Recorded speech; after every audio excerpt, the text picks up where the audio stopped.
Ticket ಮುನಿಸು ಕಚ್ಚಾಟ ವಜಾ. High command ಕೆಂಗಡಿಗೆ ಗುರಿಯಾದ್ರ Zameer. ಕೈ ಸುಡುತ್ತಿದೆ ದಾವಣಗೆರೆ ದಕ್ಷಿಣದ ಬೆಂಕಿ. ಇದುವೇ ಚದುರಂಗದ ಮೊದಲ ಸ್ಟೋರಿ. ನಜೀರ್ ನಂತರ ಜಮೀರ್. ಸಲ್ಮಾನ್ ಅಸಮಾಧಾನ ನಿಂತಿದ್ದ ನಿಜ.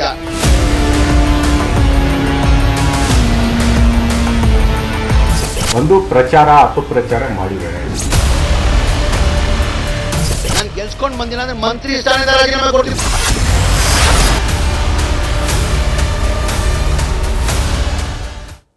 ನಜೀರ್ ಅಹಮದ್ ಮುಖ್ಯಮಂತ್ರಿ ಸಿದ್ದರಾಮಯ್ಯನವರ ರಾಜಕೀಯ ಕಾರ್ಯದರ್ಶಿ. ಸಿದ್ದರಾಮಯ್ಯನವರ ಕಾರ್ಯಚಟುವಟಿಕೆಗಳಲ್ಲಿ ಅವರ ರಾಜಕೀಯ ಕಾರ್ಯದರ್ಶಿಯಾಗಿ ನಜೀರ್ ಅಹಮದ್ ಅವರು ಸಾಮಾನ್ಯವಾಗಿ ಸಿಎಂ ಓಡಾಡುವಾಗ ನಾವು ಜೊತೆಯಲ್ಲಿ ನೋಡ್ತಾ ಇದ್ವಿ. ಈಗ ದಾವಣಗೆರೆಯ ಬೈ ಎಲೆಕ್ಷನ್ನ ರಿಸಲ್ಟ್ಗೂ ಮುಂಚಿತವಾಗಿ ನಜೀರ್ ಅಹಮದ್ ಅವರನ್ನು ಅವರ ಹುದ್ದೆಯಿಂದ ವಜಾಗೊಳಿಸಲಾಗಿದೆ. ಕಾಂಗ್ರೆಸ್ನ ಹಿರಿಯ ನಾಯಕ ನಜೀರ್ ಅಹಮದ್ ಇವರೆಲ್ಲರಿಗೂ ಕೂಡ ಪಕ್ಷ ಹುದ್ದೆಗಳನ್ನು ಕೊಟ್ಟಿದೆ, ಜವಾಬ್ದಾರಿಗಳನ್ನು ಕೊಟ್ಟಿದೆ. MLC ಮಾಡಿದ್ದಾರೆ, CM ರಾಜಕೀಯ ಕಾರ್ಯದರ್ಶಿ ಮಾಡಿದ್ದಾರೆ. ಆದರೆ ಅಂತಹ ವ್ಯಕ್ತಿಯೇ ಪಕ್ಷದ ವಿರುದ್ಧ ಕೆಲಸ ಮಾಡಿದ್ದಾರೆ, ಪಕ್ಷದ ಅಭ್ಯರ್ಥಿಯ ವಿರುದ್ಧ ಕೆಲಸ ಮಾಡಿದ್ದಾರೆ ಅನ್ನುವ ಕಾರಣಕ್ಕಾಗಿ ಈಗ ರಾಜಕೀಯ ಕಾರ್ಯದರ್ಶಿ ಹುದ್ದೆಯಿಂದ ವಜಾಗೊಳಿಸಲಾಗಿದೆ.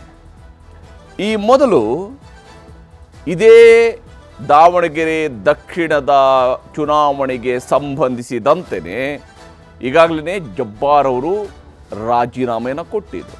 ಇವ್ರಿಗೂ ರಾಜೀನಾಮೆ ಕೊಡೋದಕ್ಕೆ ಸೂಚನೆಯನ್ನು ಕೊಡಲಾಗಿತ್ತು, ಆದರೆ ರಾಜೀನಾಮೆ ಕೊಟ್ಟಿರಲಿಲ್ಲ. ಈಗ ವಜಾಗೊಳಿಸಲಾಗಿದೆ.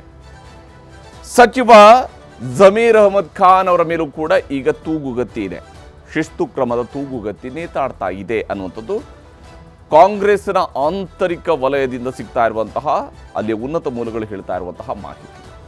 ದಾವಣಗೆರೆ ಎಲೆಕ್ಷನ್ನಲ್ಲಿ ಪಕ್ಷ ವಿರೋಧಿ ಚಟುವಟಿಕೆಯ ಆರೋಪ ಈಗ ಕಾಂಗ್ರೆಸ್ನ ಘಟಾನುಘಟಿಗಳ ವಿರುದ್ಧ ಇದೆ.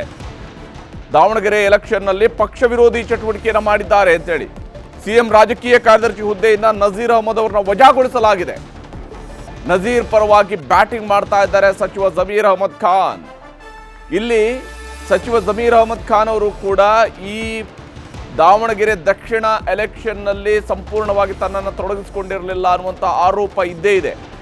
ನಜೀರ್ ಅಹಮದ್ ಅವರು ದಾವಣಗೆರೆಗೆ ಹೋಗಿ ಪೈಲ್ವಾನ್ ಅವರ ನಾಮಪತ್ರವನ್ನು ಹಿಂಪಡೆಯುವಂತೆ ನೋಡ್ಕೊಳ್ಬೇಕಾದಂತಹ ಜವಾಬ್ದಾರಿಯಲ್ಲಿದ್ದರು, ಆದರೆ ಅವರು ಹೋಗಿರಲಿಲ್ಲ.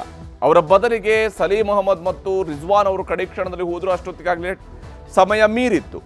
ನಂತರ ಮಾರನೇ ದಿವಸ ಕಣದಲ್ಲಿದ್ದರೂ ಸ್ಪರ್ಧಿಸೋದಿಲ್ಲ, ಸ್ಪರ್ಧಿ ಅಲ್ಲ ಅನ್ನುವಂತಹ ರೀತಿಯಲ್ಲಿ ಪೈಲ್ವಾನ್ ಅವರು ಘೋಷಣೆ ಮಾಡೋದರಲ್ಲಿ ಶಿವಾಜಿನಗರದ ಶಾಸಕರು ಆಗಿರುವಂತಹ ರಿಜ್ವಾನ್ ಅರ್ಷದ್ ಅವರ ಪಾತ್ರ ಮತ್ತು MLC ಸಲೀಂ ಅಹಮದ್ ಅವರ ಪಾತ್ರ ದೊಡ್ಡದಿತ್ತು.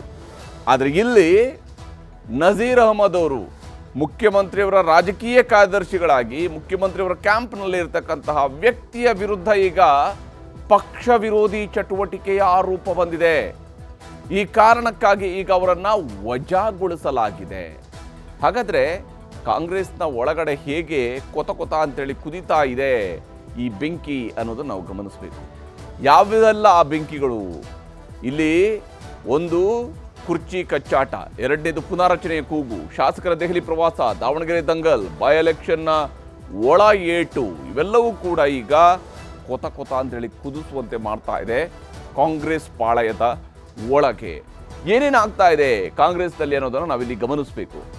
ಇಲ್ಲಿ ಕುರ್ಚಿಯ ಕಚ್ಚಾಟ ಇದೆ.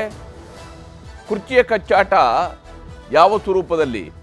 ಒಂದು, ಸಿದ್ದು ಮುಂದುವರಿಕೆ ಆಗಬೇಕು, DKಗೆ ಅಧಿಕಾರ ಸಿಗಬೇಕು. ಇದು ಕುರ್ಚಿ ಕಚ್ಚಾಟದ ಬಹಳ ಮುಖ್ಯವಾಗಿರುವಂತಹ ಭಾಗ.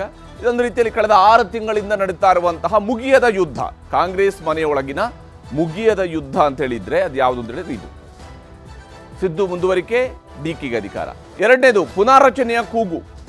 ಪುನಾರಚನೆಯ ಕೂಗು ಈಗಾಗಲೇ ಕಾಂಗ್ರೆಸ್ನಲ್ಲಿ ಜೋರಾಗಿದೆ.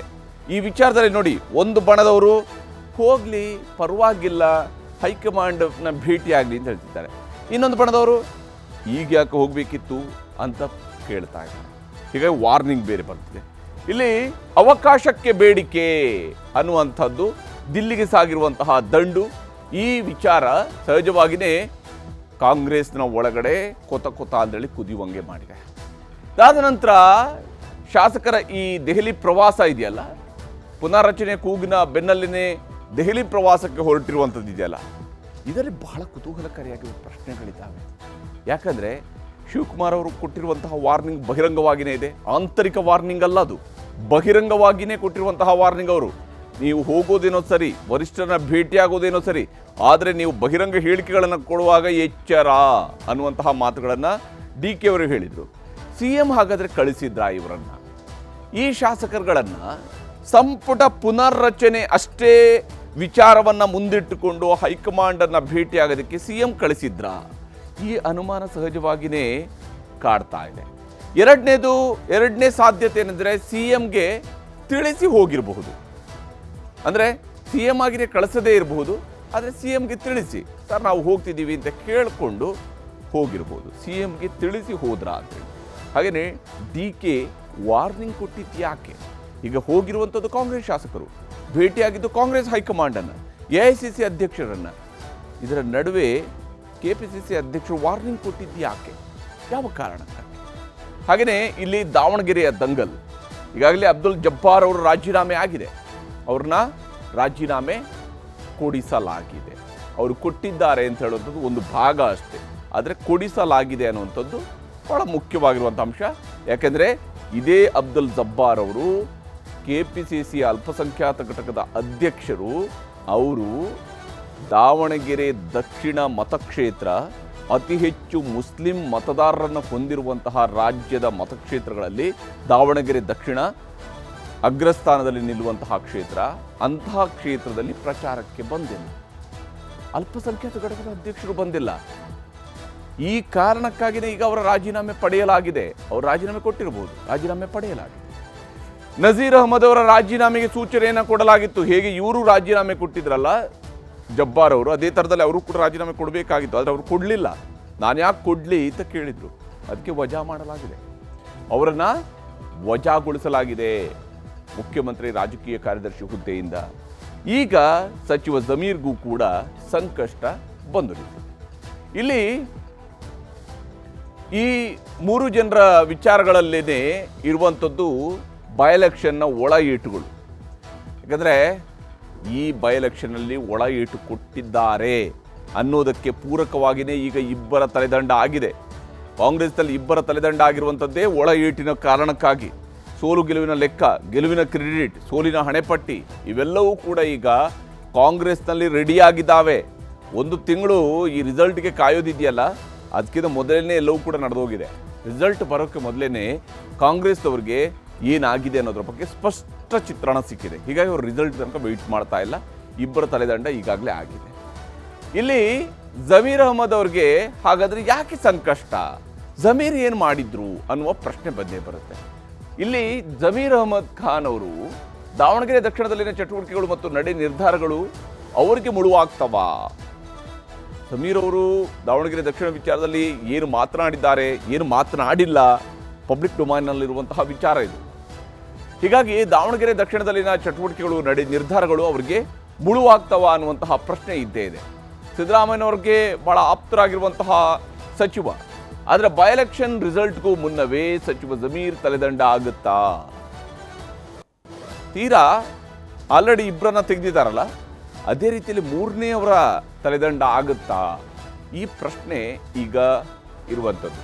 ಪಕ್ಷ ವಿರೋಧಿ ಚಟುವಟಿಕೆ ದೂರಿನ ಬೆನ್ನಲ್ಲೇ ಕ್ರಮ ಕೈಗೊಳ್ಳುತ್ತಾ ಹೈಕಮಾಂಡ್.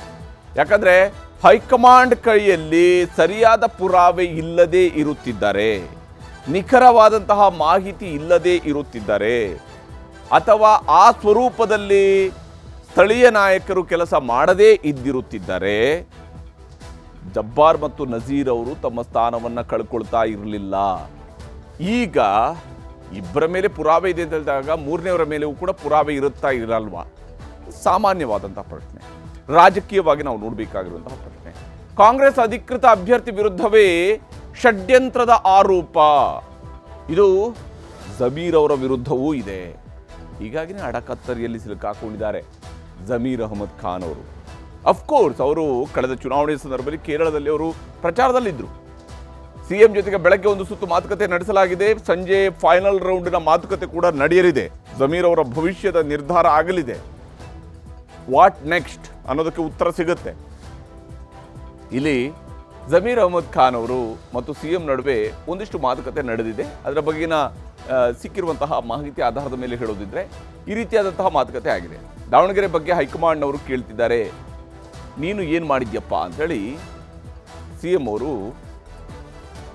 ಸಚಿವ ಜಮೀರ್ ಅಹಮದ್ ಖಾನ್ ಅವರಿಗೆ ಪ್ರಶ್ನಿಸಿದ್ದಾರೆ. ಸಿಎಂ ಪ್ರಶ್ನೆಗೆ ಜಮೀರ್ ಅವರು ಬಹಳ ಸುದೀರ್ಘವಾದ ಉತ್ತರವನ್ನು ಕೊಟ್ಟಿದ್ದಾರೆ. ನನ್ನ ಬಗ್ಗೆ ನಿಮಗೂ ಗೊತ್ತಲ್ಲ ಅನ್ನೋದರ ಮೂಲಕವಾಗಿಯೇ ಅವರು ಮಾತುಕತೆಯಲ್ಲಿ ಭಾಗಿಯಾಗಿದ್ದಾರೆ. ನಾನು ಯಾಕೆ ಸಮುದಾಯದ ದಾರಿ ತಪ್ಪಿಸಲಿ, ನಮ್ಮ ಸಮುದಾಯದ ದಾರಿ ತಪ್ಪಿಸುವ ಕೆಲಸ ನಾನು ಯಾಕೆ ಮಾಡಲಿ? ಮುಸಲ್ಮಾನರಿಗೆ ನಾನಲ್ಲಿ ಟಿಕೆಟ್ ಕೇಳಿದ್ದೆ, ಮುಸಲ್ಮಾನರಿಗೆ ಕೊಡಿ ಇದು ಕೇಳಿದ್ದೆ.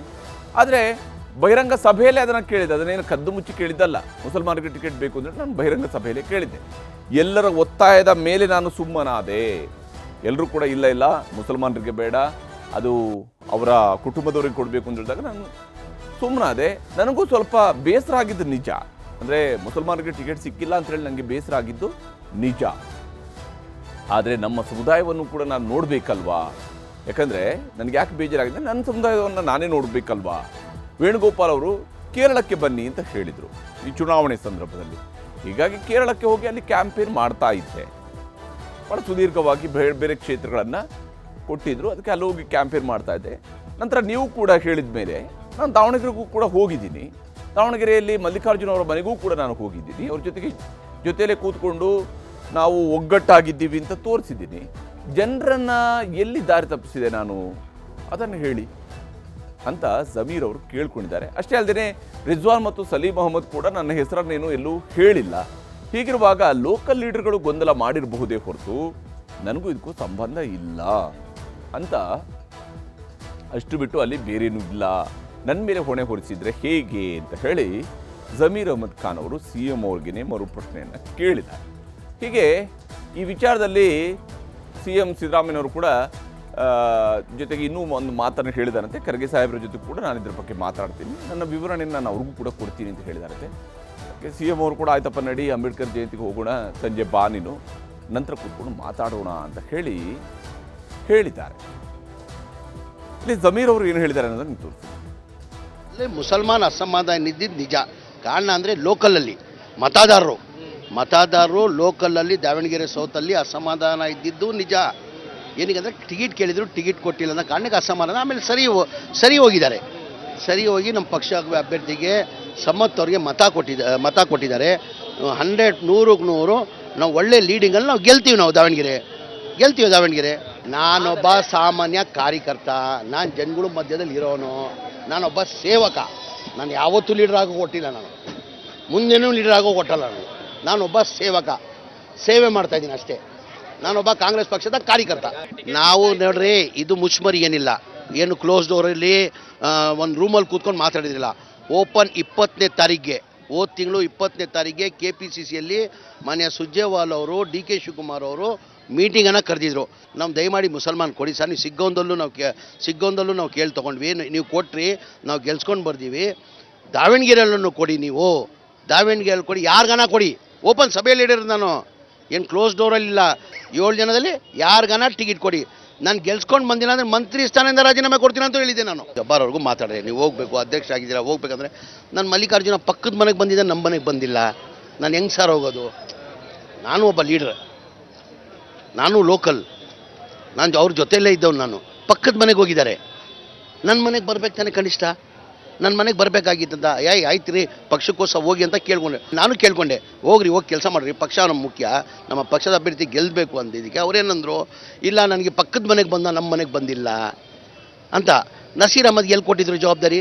ಹೈಕಮಾಂಡಿಂದ ಸ್ಟಾರ್ ಕ್ಯಾಂಪೇನರ್ ಆಗಿಬಿಟ್ಟು ಕೇರಳಕ್ಕೆ ಜವಾಬ್ದಾರಿ ಹಾಕಿದ್ರು. ಆಮೇಲೆ ಮಾನ್ಯ ಮುಖ್ಯಮಂತ್ರಿಗಳು 5ನೇ ತಾರೀಕು ಜಮೀರ್ ಅಹಮದ್ ಖಾನ್ ಬರ್ತಾರಂತ ಘೋಷಣೆ ಮಾಡಿದರು. ನಾನೇ ವೇಣುಗೋಪಾಲ್ ಅವ್ರನ್ನ ರಿಕ್ವೆಸ್ಟ್ ಮಾಡ್ಕೊಂಡು, ನಾನು ಇಲ್ಲ ಸರ್ ಮಾನ್ಯ ಮುಖ್ಯಮಂತ್ರಿಗಳು ಘೋಷಣೆ ಮಾಡಿಬಿಟ್ಟಿದ್ದಾರೆ, 5ನೇ ತಾರೀಕು ಹೋಗ್ಬೇಕಂತ ಹೋದೆ. ನಾನು ದಾವಣಗೆರೆಯಲ್ಲಿ ಒಂದು ರೋಡ್ ಶೋ ಥರನೇ ಮಾಡಿದೆ, ನೀವೆಲ್ಲ ಮಾಧ್ಯಮದಲ್ಲಿ ನೋಡಿದ್ದೀರಾ, ಪ್ರೆಸ್ ಮೀಟ್ ಮಾಡಿದೆ, ಮಲ್ಲಿಕಾರ್ಜುನ ಮನೇಲಿ ಊಟ ಮಾಡಿದ್ದೀನಿ. ನಾನು ಪಕ್ಷದ ಜವಾಬ್ದಾರಿ ನಾನು ಏನು ಕೊಟ್ಟಿದ್ದು ಮಾಡಿದ್ದೀನಿ. ರಾಜಕೀಯದಲ್ಲಿ ಸಹಜ, ಅದು ಯಾರು ಏನು ಮಾಡೋಕ್ಕಾಗಲ್ಲ. ಅವ್ರವ್ರ ಪ್ರಯತ್ನ ಅವ್ರು ಮಾಡ್ತಾಯಿದ್ರೆ, ಎಲ್ಲರೂ ಅವ್ರ ಪ್ರಯತ್ನ ಮಾಡ್ತಾರೆ, ಮಾಡಲಿ ಅವರು ಪ್ರಯತ್ನ ಆಗಲಿ, ಸಂತೋಷ. ಅವ್ರ ಮಂತ್ರಿ ಆಗಿ ನನಗೂ ಸಂತೋಷ ಆಗಲಿ. ಹೀಗೆ ಜಮೀರ್ ಅವರು ಎಲ್ಲದಕ್ಕೂ ರೆಡಿಯಾಗಿ ನಿಂತಿದ್ದಾರೆ. ಹಾಗಾಗಿ ಓಪನ್ ಆಗಿ ಹೇಳಿದ್ದಾರೆ, ಆಗಲಿ ಸಂತೋಷ, ಮಾಡೋರು ಮಾಡಲಿ ಅನ್ನೋಂಥಲ್ಲಿ ಇದ್ದಾರೆ ಅವರು.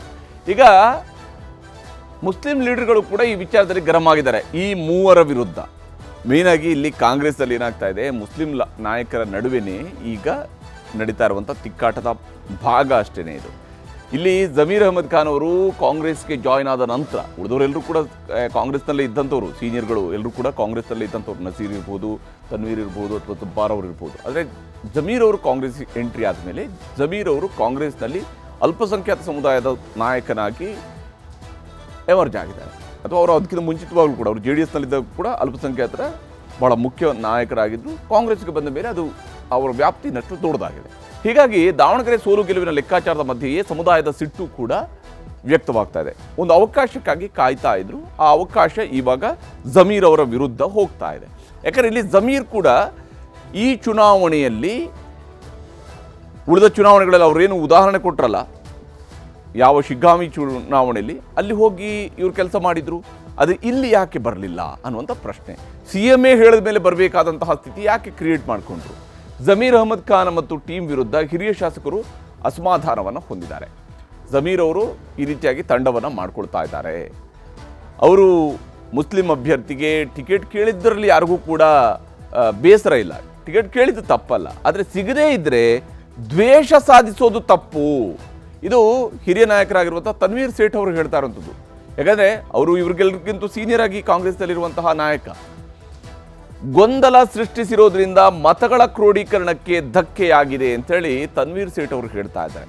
ಅಲ್ಲಿ ಗೊಂದಲಗಳನ್ನು ಸೃಷ್ಟಿಸಿದ್ದು, ಇದರಿಂದಾಗಿ ಮತಗಳ ಕ್ರೋಢೀಕರಣಕ್ಕೆ, ಮುಸ್ಲಿಂ ಮತಗಳು ಒಗ್ಗೂಡೋದಕ್ಕೆ ತೊಂದರೆ ಆಗಿದೆ, ಕೆಲವರಿಂದ ಗೊಂದಲ ಸೃಷ್ಟಿಯಾಗಿದೆ, ಇದು ಪಕ್ಷದ ಮೇಲೆ ಪರಿಣಾಮವನ್ನು ಬೀರ್ತಾ ಇದೆ ಅನ್ನುವಂಥ ವಿಶ್ಲೇಷಣೆಯನ್ನು ಕೂಡ ಮಾಡಿದ್ದಾರೆ. ಇಲ್ಲಿ ಈ ವಿಚಾರಕ್ಕೆ ಸಂಬಂಧಪಟ್ಟಂತೆ ತನ್ವೀರ್ ಸೇಠ್ ಅವರು ಹಾಗೆಯೇ ರಿಜ್ವಾನ್ ಅರ್ಷದ್ ಅವರು ಏನು ಹೇಳಿದ್ದಾರೆ ಅಂತ ತೋರಿಸ್ತೀವಿ. ನಮಗೆ ಹೊಣೆಗಾರಿಕೆ ಕೊಟ್ಟಂಥದ್ದು ಅಲ್ಲಿ ಹೋಗಿ ಕೆಲಸ ಮಾಡಬೇಕು ಅಂತ ನಾವು ಪಕ್ಷದ ಪರ ಕೆಲಸ ಮಾಡಿದ್ದೀವಿ. ಮುನುಸಿನ ಮನಸ್ಸು ವೈಮನಸ್ಸಿಟ್ಕೊಂಡಂತಹ ಸಹ ಅದಕ್ಕೆ ವೇದಿಕೆ ಬೇರೆ ಇದೆ. ಸಾರ್ವಜನಿಕೆಯಲ್ಲಿ ತಂದು ಗೊಂದಲ ಸೃಷ್ಟಿ ಮಾಡುವಂಥ ಕೆಲಸ ಮಾಡಿದ್ದು ಅದು ಎಲ್ಲೋ ಒಂದು ಕಡೆಗೆ ಪಕ್ಷದ ವರಿಷ್ಠರಿಗೂ ಮುಜುಗರ ಆಗಿದೆ, ಪಕ್ಷಕ್ಕೂ ಮುಜುಗರ ಆಗಿದೆ. ಕಾಂಗ್ರೆಸ್ ಆಫೀಸ್ನಲ್ಲಿ ಕಾಂಗ್ರೆಸ್ಸಿನ ಮುಖಂಡರುಗಳ ಬಗ್ಗೆ ಪ್ರೆಸ್ ಕಾನ್ಫರೆನ್ಸ್ ಮಾಡಿರೋದು ನನಗೆ ಭಾಳ ಆಶ್ಚರ್ಯ ತಂದಿದೆ. ಅದು ನಾವು ಕೆಲಸ ಮಾಡಿಲ್ಲ ಅಂತ ಹೇಳಿದರೆ ನಮ್ಗೆ ಯಾರು ಕೆಲಸ ಮಾಡಿಲ್ಲ ಅಂತ ನಾವು ಮಾಡಿಲ್ಲ ಅಂತ ನಾವು ಎಲ್ಲರೂ ವಿರೋಧ ಮಾಡಿವಿ ಅಂತ ಯಾರು ಪ್ರೂಫ್ ಮಾಡಬೇಕಲ್ಲ. ಯಾರು ಇಷ್ಟು ಜನ ಮುಖಂಡರು ಬಂದಿದ್ರು ದಾವಣಗೆರೆಗೆ, DK ಶಿವಕುಮಾರ್ ಮತ್ತು ಹ್ಯಾರಿಸ್ ಬಿಟ್ಟು ನನಗೆ ಯಾರೂ ಮಾತಾಡಿಲ್ಲ. ಒಂದು ಪ್ರಚಾರ ಅಪಪ್ರಚಾರ ಮಾಡಿದ್ದಾರೆ. ಏನು ಮಾಡಿದ್ದಾರೆ? ಕಾಂಗ್ರೆಸ್ ಪಕ್ಷದಿಂದ ಅನ್ಯಾಯ ಆಯಿತು ಅಂತ ಹೇಳಿದರು. ಕಾಂಗ್ರೆಸ್ ಎಷ್ಟೇ ನಾವು ಬಲವಂತ ಮಾಡಿದ್ರು ಟಿಕೆಟ್ ಕೊಟ್ಟಿಲ್ಲ ಅಂತ ಒಂದು ಸಂದೇಶ ಹೋಗಿದೆ, ನಮ್ಮ ಸಮುದಾಯಕ್ಕೆ ಹೋಗಿದೆ, ಸಮಾಜಕ್ಕೂ ಹೋಗಿದೆ. ಅದನ್ನು ನಾನು ಬಹಳ ಸ್ಪಷ್ಟವಾಗಿ ಹೇಳ್ತಾ ಇದ್ದೇನೆ. ಹೀಗೆ ಇಲ್ಲಿ ಸಮುದಾಯದ ನಡುವೆ ಇರುವಂತಹ ವಿಚಾರಗಳು ಮತ್ತು ಜಮೀರ್ ಅವರ ವಿಚಾರದಲ್ಲೂ ಕೂಡ ಈಗ ಅಸಮಾಧಾನಗಳು ಕಾಂಗ್ರೆಸ್ನಲ್ಲಿರುವಂಥದ್ದು ಗುಟ್ಟಾಗೇನು ಉಳಿದಿಲ್ಲ, ಅದು ಬಹಿರಂಗವಾಗಿ ವ್ಯಕ್ತವಾಗ್ತಾ ಇದೆ. ಈಗ ನಜೀರ್ ಅವ್ರನ್ನ ವಜಾಗೊಳಿಸಲಾಗಿದೆ. ಆದರೆ ಜಮೀರ್ ಅವರ ವಿಚಾರದಲ್ಲಿ ಸಿದ್ದರಾಮಯ್ಯನವರು ಏನು ನಿರ್ಧಾರಕ್ಕೆ ಬರ್ತಾರೆ ಅನ್ನೋದನ್ನು ಮತ್ತು ಕಾಂಗ್ರೆಸ್ ಹೈಕ್ ಮಾಡಿ, ಇಲ್ಲಿ ಕೇವಲ ಸಿದ್ದರಾಮಯ್ಯನವರ ಒಬ್ಬರ ನಿರ್ಧಾರ ಸಾಕಾಗೋದಿಲ್ಲ.